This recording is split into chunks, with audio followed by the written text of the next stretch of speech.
আল্লাহ রাব্বুল আলামিন কোরআনে কারীমের সূরা বাকারার মধ্যে বলেছেন, ইয়া আইয়ুহাল্লাযীনা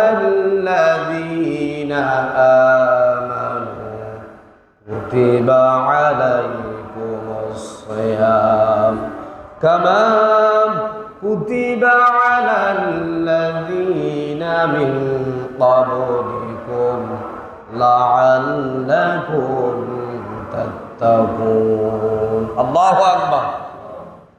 ইয়া আইয়ুহাল্লাযীনা আমানু, হে ঈমানদারগণ, কুতিবা আলাইকুমুস সিয়াম, তোমাদের জন্য আল্লাহ পাক রোজাকে ফরজ করে দিয়েছেন। সুবহানাল্লাহ। এটা কোরআন শরীফের আয়াত। কিসের আয়াত? কোরআন শরীফের আয়াত। কামা কুতিবা আলাল্লাযীনা মিন ক্বাবলিকুম, বলেছে রোজা শুধু তোমাদের উপরে ফরজ করা হয় নাই, তোমাদের পূর্ববর্তী যারা ছিল তাদের উপরও এই রমজান, এই রোজা কি ছিল? ফরজ ছিল। লাআল্লাকুম তাত্তাকুন, এই রমজান আসে মানুষকে তাকওয়াবান বানানোর জন্য। কন্যা সুবহানাল্লাহ। মানুষকে কি বানানোর জন্য? তাকওয়াবান বানানোর জন্য। আর তাকওয়াবান হচ্ছে যারা আল্লাহকে ভয় করে। যারা আল্লাহ কি করে?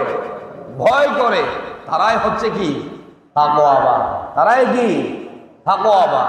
কিন্তু আমাদের পূর্ববর্তী যারা নবীরা ছিল, তাদের উম্মতেরা ছিল, তাদের রোজা রাখার সিস্টেম ছিল অন্যরকম। আর মুহাম্মদ সাল্লাল্লাহু আলাইহি ওয়াসাল্লামের উম্মতের রোজা রাখার সিস্টেম আরেক রকম। ঠিক না?